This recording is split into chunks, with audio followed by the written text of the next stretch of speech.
আসসালামু আলাইকুম। কি অবস্থা সবার, কেমন আছেন? সকাল 7টা বাজে বের হয়ে পড়লাম। এই যে সকালে হাঁটতে বের হইলাম।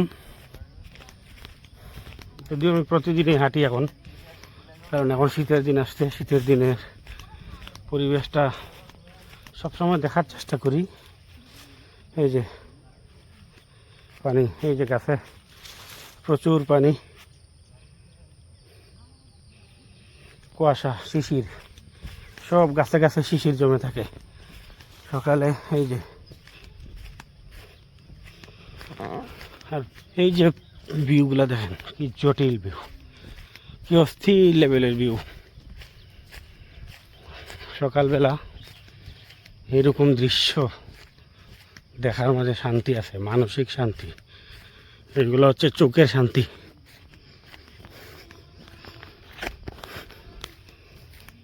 এই যে ভিউগুলা কি সুন্দর। এই যে গাছে গাছে, চা গাছের মধ্যে শিশির জমে আছে।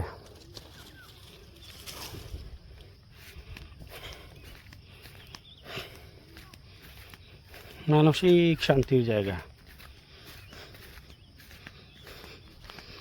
সকালে যে সূর্য উঠছে দেখেন, সূর্যর মধ্যে নিচে সূর্যের আলো পড়ছে যে নিচে, কি সুন্দর লাগে দেখতে। আর দেখতে দেখতে চলে আসলাম এটা হিন্দুদের একটা টেম্পল, মন্দির বাগানের মধ্যে।